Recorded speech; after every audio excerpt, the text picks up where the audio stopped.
من التطور الهائل الذي تشهده القوات المسلحة المصرية. فبعد سنوات من التحديث المستمر والعديد من الصفقات التسليحية الضخمة، أصبحت القوات المسلحة المصرية اليوم هي القوة العسكرية الأكبر في المنطقة، فمن طائرات رافال الفرنسية إلى أحدث المنظومات الدفاعية، ومن قاذفات الصواريخ والمدرعات إلى القطع البحرية والغواصات. تغيير شامل في تسليح كل أفرع ووحدات الجيش المصري، إعادة تشكيل ميزان القوى في الشرق الأوسط، وأثار الرعب في إسرائيل، ودفع مسؤوليه للتساؤل حول حقيقة النوايا المصرية وعن أسباب تضخم قدراته العسكرية بشكل غير مسبوق. تابع معنا عزيزي المشاهد لنقترب أكثر من المشهد ونكتشف سويا أبرز صفقات التسليح المصرية التي كان لها الدور الأبرز في تغيير ميزان القوى في الشرق الأوسط، وكيف بات الجيش المصري يشكل تحديا غير مسبوق لدولة إسرائيل. لم تعد سماء المعركة كما كانت، ولم يعد التفوق الإسرائيلي الجوي أمرا مسلما به، وسلاح الجو الإسرائيلي الذي لا طالما تباهى بسيطرته المطلقة بات اليوم يواجه تحديا حقيقيا.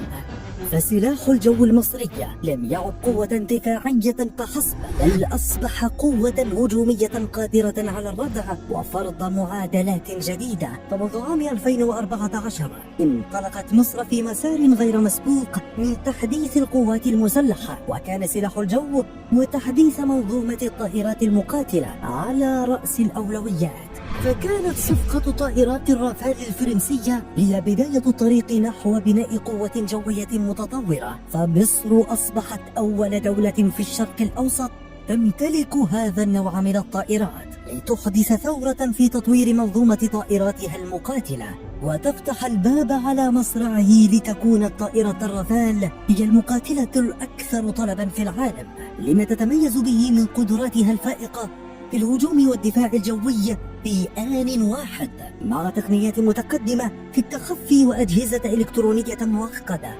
إضافة إلى القدرة على حمل صواريخ نووية في حال تطلب الأمر، إضافة لكونها متعددة المهام، وهي مزودة بنظام تحكم طيران متطور قادر على اكتشاف الأهداف على بعد مئات الكيلومترات، ما يجعلها أحد أقوى الطائرات في أساطيل العالم.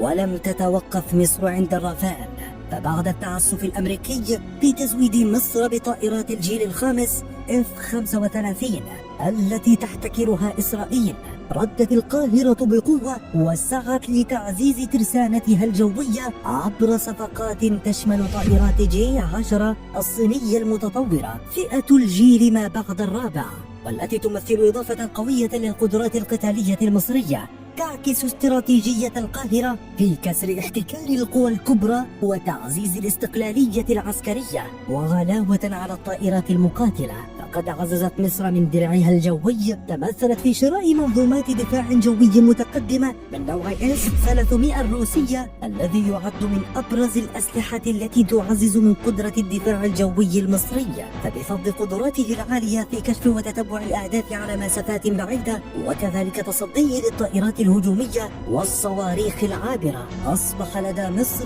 أحد أقوى الأنظمة الدفاعية في المنطقة التي تسهم في تأمين كامل للأجواء المصرية وبناء جدار دفاعي متكامل يحمي الأجواء من أي تهديدات محتملة. لكن التحول في الجيش المصري لم يتوقف عند تأمين السماء المصرية فحسب، فبعد تعزيز قدرات القوة الجوية والدفاع الجوي انتقل التركيز إلى تحديث وتطوير منظومة المدرعات والصواريخ، بما يعزز من قدرة الجيش المصري على التصدي لأي تهديدات برية. فبدأت مصر منذ عام 2014 في تنويع مصادر تسليحها البرية وعقد صفقات ضخمة مع العديد من الدول الكبرى للحصول على أحدث أنواع المدرعات الحديثة والصواريخ المتطورة. أبرزها كان مع روسيا، حيث حصلت مصر على مدرعات T-90 الروسية، والتي تعد من بين الأفضل في العالم من حيث القدرة على التحرك في مختلف التضاريس، فضلا عن قوتها النيرانية الفائقة. كما حصلت على الصواريخ التكتيكية قصيرة المدى طراز إسكندر الروسية، وهي إحدى أحدث وأقوى أنظمة الصواريخ في الترسانة العسكرية الروسية، حيث يصل مداها ل 500 كيلومتر، مما يمكنها من تغطية الأهداف الاستراتيجية، كما يمكنها حمل رؤوس تقليدية أو نووية بحمولات ثقيلة. وفي 2019 أتمت مصر صفقة ضخمة تمثلت في الحصول على دبابات M1A1 إبرامز الأمريكية ذات التقنيات المتقدمة في الدفاع والهجوم. ومن البر إلى البحر كان الجيش المصري يستعد لتغيير كامل في قدراته البحرية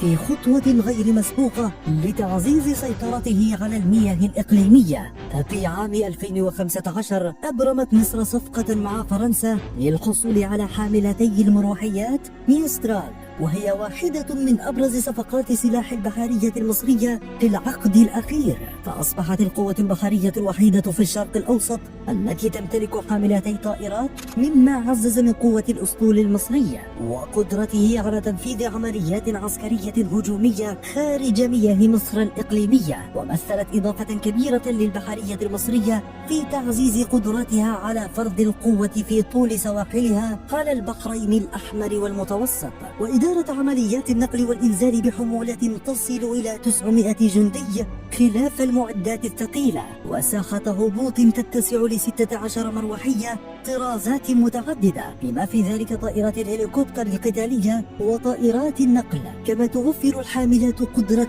هجومية كبيرة على السواحل المعادية، فضلا عن دورها في تنفيذ عمليات الإغاثة والإنقاذ في المناطق ذات الأزمات. ولم تقف صفقة ميسترال عند هذا الحد، فقد تبعها العديد من الصفقات مع فرنسا وألمانيا لشراء فرقاطات بحرية متطورة وغواصات حديثة.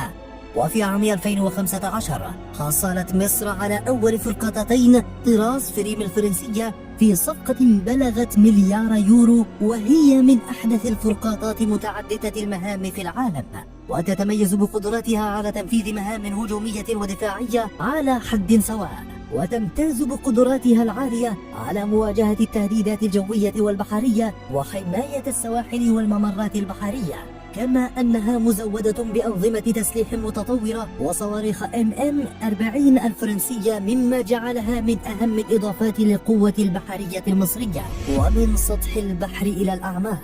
ففي عام 2016 تم تأمين عمق مياه مصر الإقليمية بصفقة مدوية مع ألمانيا، حيث تسلمت مصر 4 غواصات طراز 2400-209، وهي من أكثر الغواصات تقدما في فئتها، وتتميز بقدراتها العالية على البقاء تحت الماء،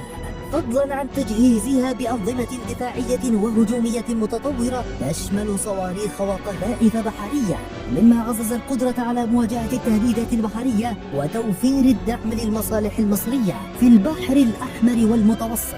وفي قلب التطوير الشامل للقوات المسلحة المصرية يبرز العنصر البشري كعامل حاسم في التفوق العسكري، فقد أصبح المقاتل المصري اليوم قوة ضاربة بعد أن تم إعداده بالتدريبات المشتركة مع جيوش الدول الصديقة والشقيقة، إضافة إلى مشاريع الحرب والمناورات الحربية في سيناء وتوسيع بنيتها التحتية العسكرية بشكل غير مسبوق،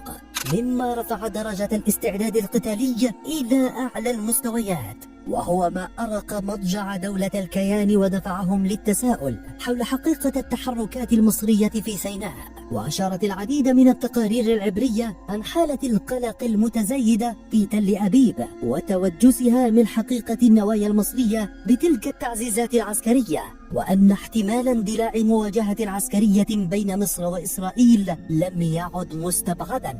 في ظل التطورات الإقليمية المتسارعة والتوترات المتزايدة على الحدود. وبدأ الخوف يتسلل إلى القلب الإسرائيلي مع كل خطوة يتحرك بها الجيش المصري في سيناء، حيث تشهد المنطقة تطورا عسكريا تجعل إسرائيل في حالة قلق متصاعد لم تشهدها منذ عقود. ومع كل مناورة ضخمة وتحديث عسكري يثار السؤال الأهم: هل مصر تعد العدة لتحطيم التفوق العسكري الإسرائيلي في المنطقة، بينما يواجه المسؤولون الإسرائيليون حقيقة مرعبة؟ فالمعادلة تغيرت، والجيش المصري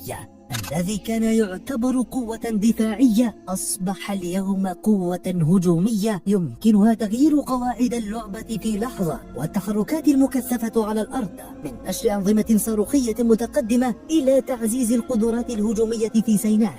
تعد بمثابة رسالة قوية تردد صداها في أروقة تل أبيب، وكشفت عن خوف عميق من يقظة المارد المصري، ما دفع جيش الاحتلال إلى إعادة تقييم استراتيجياته الدفاعية في مواجهة تلك المتغيرات، من الطائرات المتطورة إلى المدرعات والصواريخ والقطع البحرية، ومن الجندي المدرب على أعلى مستوى إلى أنظمة الدفاع المتقدمة. أصبح الجيش المصري اليوم قوة عسكرية متكاملة تشكل تهديد